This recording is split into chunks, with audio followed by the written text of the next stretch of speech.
Why are millions of Americans staying in jobs they hate? Despite headlines about labor shortages, wage growth, and remote work freedom, something strange is happening in the US workforce. People aren't job hopping like they used to. In fact, more Americans than ever are clinging tightly to their jobs, afraid to leave, afraid to risk, and afraid of what might come next. What does this say about the economy? And more importantly, what does it mean for you? In the past, Americans were known for chasing opportunity, switching companies, moving states, and climbing the ladder. But today, even with unemployment near historic lows and industries desperate to fill roles, the so-called Great Resignation has turned into something new. A wave of workers hanging onto their jobs for dear life. Why? The answer lies in a mix of economics, psychology, and uncertainty. It's not just about money. It's about security, identity, and fear of the unknown.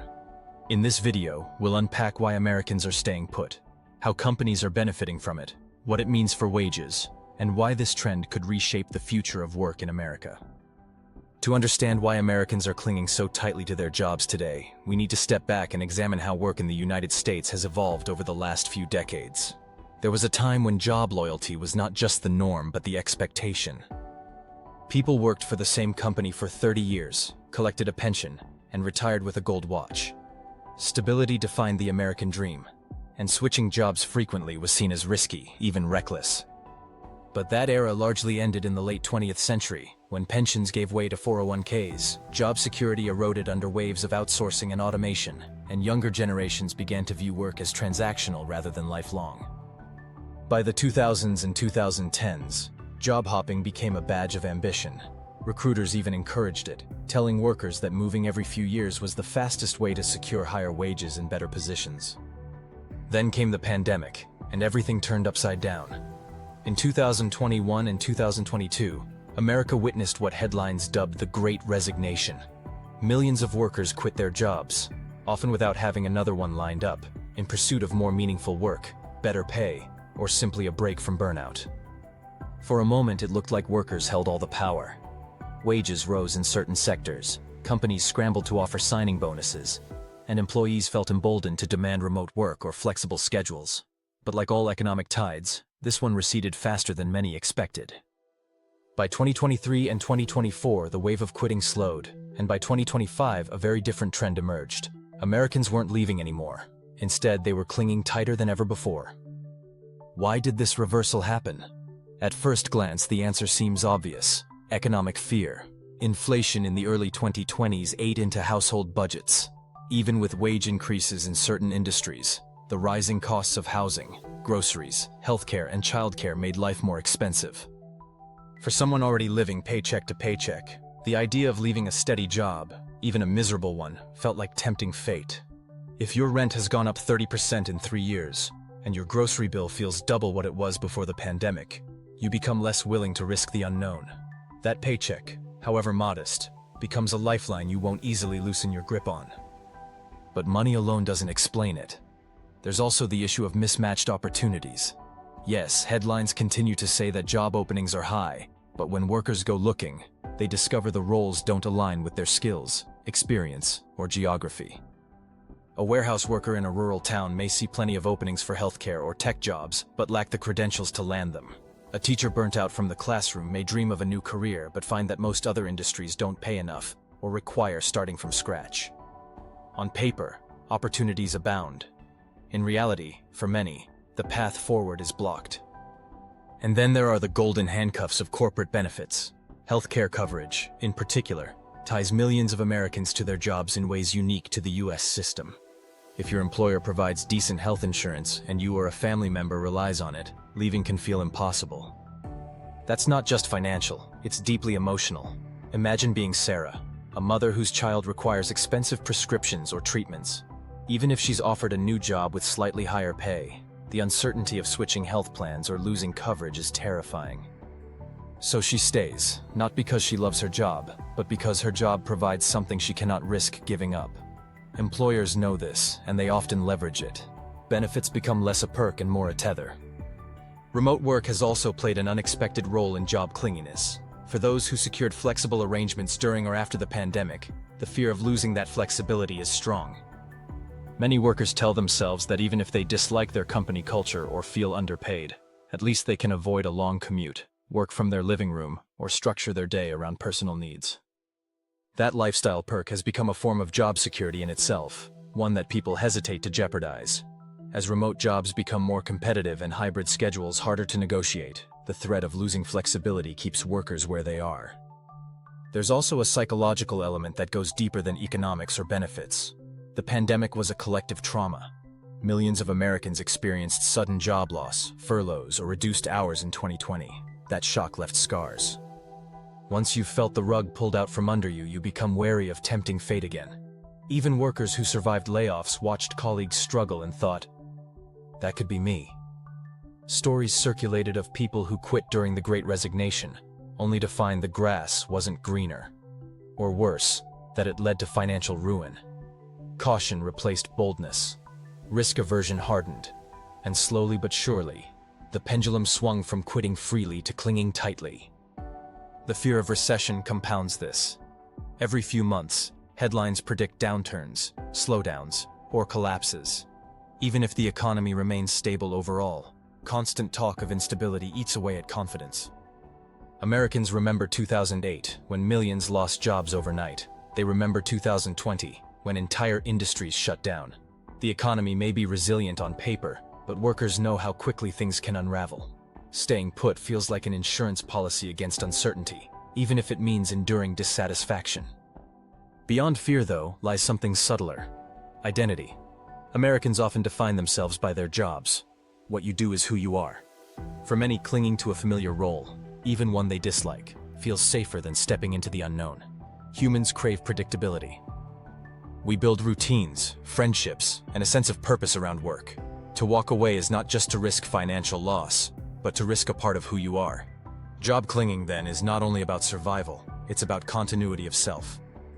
The consequences of this clinginess ripple through the economy. For workers, staying put limits wage growth. Historically, the biggest salary jumps come from switching jobs.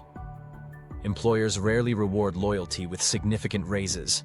Instead, they save their biggest offers for new hires. By refusing to leave, workers sacrifice long-term financial growth. They also risk stagnation in skills, missing opportunities to learn, grow, and adapt.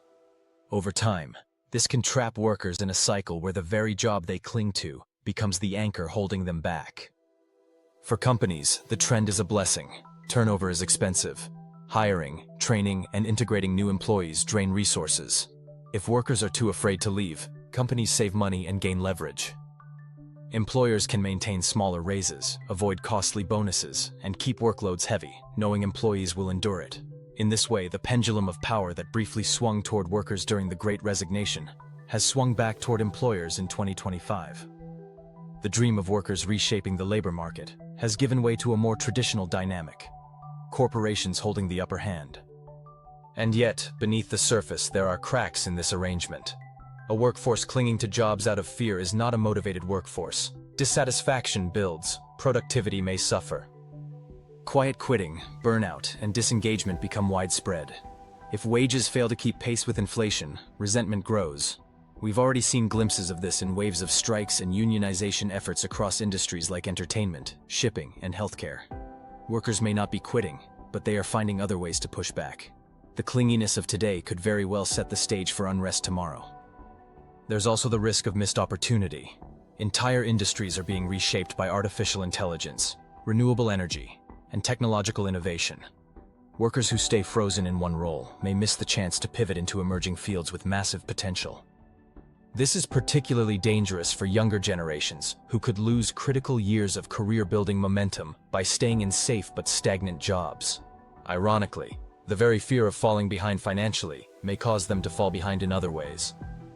Looking ahead, the big question is whether this trend is sustainable. Can an economy thrive when workers are too scared to move? Mobility has historically been one of America's greatest strengths. People willing to move across states, industries, and roles in pursuit of opportunity. That dynamism fueled innovation, growth, and the constant reinvention of the labor market. If that spirit of mobility withers, America risks losing one of its defining advantages. A stagnant workforce is a less adaptable workforce, and in a world of rapid technological and global change, adaptability is everything. Yet perhaps the clinginess is less a permanent shift and more a temporary pause. Workers may be biding their time, waiting for more favorable conditions, stronger safety nets, or clearer opportunities. Just as the Great Resignation surprised economists, another wave of mobility could rise unexpectedly once people feel confident again. Maybe the story of today's clinginess is not about permanent fear, but about patience. Workers aren't giving up their dreams. They're simply waiting for the right moment to chase them. Still, the human cost is undeniable.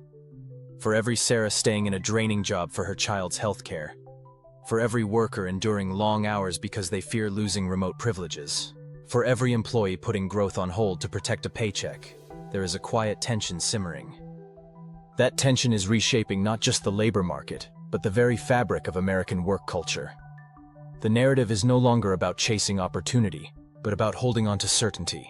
The American dream, once defined by upward mobility, is now defined by stability at all costs. And that shift says as much about our collective psychology as it does about our economy. So, when we ask why Americans are clinging to their jobs, the answer is layered. It is about inflation and benefits. It is about recession fears and pandemic scars. It is about identity, routine, and the comfort of the known. But more than anything, it is about the uncertainty of tomorrow. In a world where everything feels volatile, the job you know becomes the anchor you cling to, even if it drags you down. So, what can you do if you're stuck in this cycle? First, don't cling blindly. Even if you're not ready to quit, always keep your resume fresh and your network alive. Second, focus on skill building. Employers reward adaptability. If you can add new certifications, digital skills, or leadership experience, you'll open doors when the time feels right. And finally, think about long-term goals. Stability is valuable, but don't sacrifice growth forever. Even small steps now can create big opportunities later. Recently, major reports have confirmed this trend. Surveys from 2025 show voluntary quits have dropped sharply compared to 2021 to 2022 levels. Job-switching bonuses that once lured workers are shrinking. Meanwhile, big corporations from Amazon to JP Morgan have noted higher than expected retention rates, saving billions. Some analysts argue this shows worker fear, while others say it's simply economic realism. Either way, the numbers don't lie. Americans are staying put. Let me leave you with this story. Take Sarah, a mid-level marketing manager. She hates her job. Long hours, little recognition, and constant stress. 2 years ago, she would have jumped ship in a heartbeat. But today, she stays. Why? Because her company offers health insurance that covers her daughter's medical needs. The thought of losing that, even for a better salary, terrifies her. Multiply Sarah's story by millions, and you see the bigger picture. This isn't just about laziness or comfort zones. It's about survival, risk, and the invisible weight of insecurity. Americans are clinging to their jobs because in uncertain times, certainty, even painful certainty, feels safer. So the question for you is this: are you clinging to your job out of safety or out of strategy?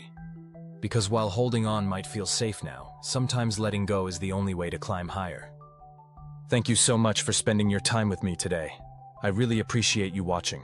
If you found this useful, a like would be fantastic, and subscribing helps me keep creating content you'll hopefully enjoy. Please share your experiences and any questions in the comments. I always try to read and respond. Your support keeps this channel going. Until our next video, take care and have a wonderful day.